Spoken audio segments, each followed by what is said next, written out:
Away by Albert Goldbarth. We think a blink is tiny, but it's the size of all our eyelashes. It's the length of the drop of a meteor that could rub out City Hall and melt a mile circle of asphalt. So, like any of the body's several hundred taken-for-granted accordion-pleatings, slinks, and spatula-flips, a blink says a brachiate maze of human evolution going back past protozoa, and also says, the way the shrilling voice of a fallopian tube or the prostate will, that pain enough to fell us like a hammer can fit on a pin. If that's the standard, the eyelashes come to look as large as a row of hussar swords uplifted in a toast.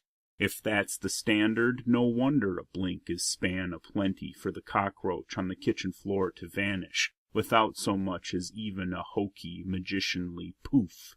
To vanish, waving its own two perfect lashes that, for all I know, detected the landing thump of Viking 1 on Mars before it registered with NASA. Of course, entire people disappear, what genocide is all about, and also entire cities, Tikal, Ixcun, Flores, Palenque, and the temple center of Copan, all abandoned by the ancient Maya, given over to jungle creeper and thorny firs completely. Like an origami metroplex undoing itself, not only back to paper, but back beyond that to the wild paper reeds, to the stones, the god-faced Mayan stones. This would have happened in the blink of an eye, a stone's eye. But tonight I don't mean anything that vast.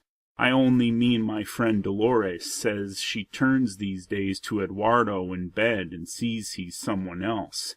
The man she married 7 years ago has been replaced by a figure of balsa and wax, a perfect likeness, but a likeness nonetheless. And the Department of Stats confirms this. Each year, thousands of wives and husbands put on parkas and go inside of themselves, they say for a pack of cigarettes, and go up and smoke. It happens. Who hasn't lit the overhead suddenly onto some marriage and seen it scuttle under the bed, or behind the heirloom platter, blasted out of the real world of community into cockroach space? The delights of away are many.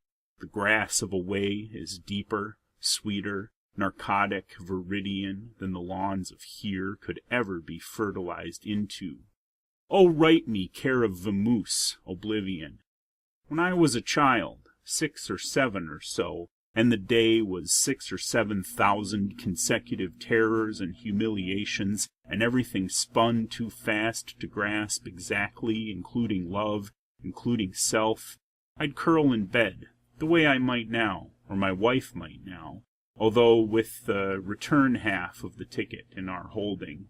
And my lids would close, those Roman galleys fitted out with oars, would take me into the night, down the flow and the beat, would row me away on the black sea of that disappearing ink.